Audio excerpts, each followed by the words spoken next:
It is time for Europeans to step up.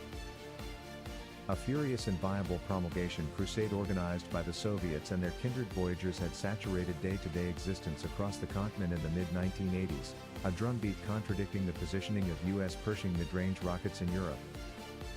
Outfitted with strategic atomic warheads, the Pershings would offset Moscow's SS-20 rockets, which were provocatively sent in Eastern Europe to troubling Soviet benefit. The political commotion against the Pershings was extraordinary, especially in West Germany, which persevered through floods of monstrous Harmony exhibitions distinctly against the United States and for obliging the Soviets. For most traditionalists, Reagan's boldness and initiative against this attack checked perhaps of his best hour. Floated by Reagan's model, West German Chancellor Helmut Kohl stuck with it and acknowledged the Pershings, answering straightforwardly to the Soviet military test while engrossing tenacious political blows from European elites and a huge number of hostile to U.S. activists. Holding on Europe's response to Putin's conflict, Washington policymakers need to make another Atlantic safeguard design that passes significantly more of the expenses and obligation regarding aggregate security to the Europeans. Albeit numerous American pundits of the overseas collusion, beholding back to our most memorable president's direction on trapping coalitions, require the United States to leave NATO, such a security realignment isn't in the political cards. A more sensible American methodology is to go on with Donald Trump's NATO cost-sharing strategy, not just thoroughly demanding that all individuals meet the 2% promise, yet forcing genuine obligations and punishments on the people who neglect to do as such. At the point when Reagan visited West Germany in 1982, a youthful Social Democrat youth pioneer and serious Marxist named Olaf Scholz, the present German Chancellor, was fighting in the roads of Bonn, assisting with preparing a huge number of demonstrators calling for one-sided demobilization. Profoundly dedicated to pacifism at any expense, these activists basically upheld for an uncommitted Western Europe, an acquiescence strategy that acknowledged a for all time isolated Germany and Soviet transcendence. In a despicable section not completely explored, they even clandestinely acknowledged KGB cash endowments to subsidize their development. An age later, with Germany rejoined, the Cold War won, and Brezhnev long prevailed by Putin, it is momentous how little Scholz and other German liberals, numerous now in administrative roles in the Traffic Signal Alliance government in Berlin, need to say regarding their support of Soviet past. After coming to the chancellorship before the end of last year, Scholz without a doubt accepted his Social Democrat qualifications and accommodation as supportive of Soviet record would place him in a perfect balance to proceed with Germany's friendly relationship with Moscow. All things considered, from the hour of German reunification straight up to the Ukraine war, Berlin's discretion for a very long time in managing Russia was a tight self-serving project that cleverly stayed away from both any serious showdown with Moscow and assuming a sense of ownership with the obligations and expenses of European security. German foolishness in fostering the Nord Stream 2 Baltic Sea gas pipeline project is the exemplary illustration of that off-track strategy. For Russia tacticians and all significant German ideological groups, Moscow was best overseen by continually refreshing Willy Brandt's Politik and facilitating time-to-chat occasions like the yearly Munich Security Conference. At the point when it came to genuine guard spending, they dodged and timidly summoned the helpful apparition of Hitler to try not to pay Germany's reasonable portion. This approach had worked gloriously for Scholz's ancestors Gerhard Schröder, SPD, and Angela Merkel. Americans comprehend that Germany is troubled with a convoluted history, yet again and again our political elites went about as suckers in the midst of everything. Today, while Washington is overpowered by spending turmoil, perpetual getting and readying, Berlin has for a really long time oversaw government financial plan overflows and even started to pay off Germany's public obligation. At the equivalent, the country's financially strong Mittelstand ventures gave Germany one of the world's fiercest commodity motors, competing with China's, producing huge current record exchange overflows a large number of years. During a similar period, American industry sent blue-collar positions abroad while Congress kept on expanding the public obligation roof.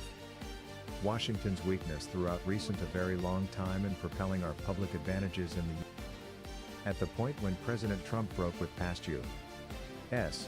conciliatory clumsiness and gave Frau Merkel a $10 billion receipt for Berlin to repay a portion of the yearly cost for posting American soldiers in Germany, the Chancellor grinned modestly and graciously challenged.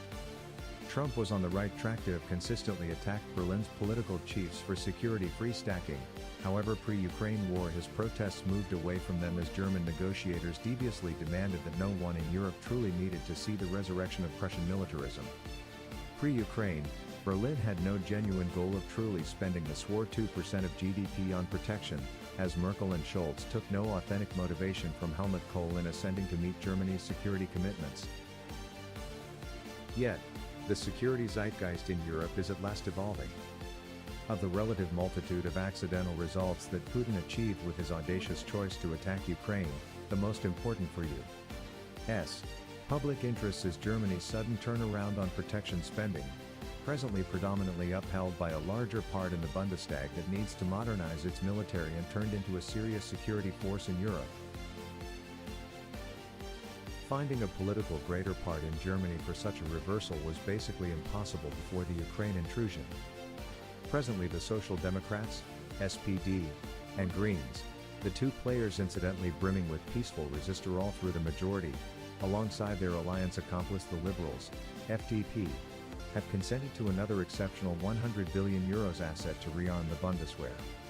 As a matter of fact, recently, Scholz's administration figured out how to correct the convoluted German constitution to take into consideration deficiency getting to back the extraordinary asset pointed toward obtaining progressed combat zone innovation and weighty weapons frameworks. How long this responsibility will last is hazy, yet these are costly and muddled protection programs that typically require long periods of financing.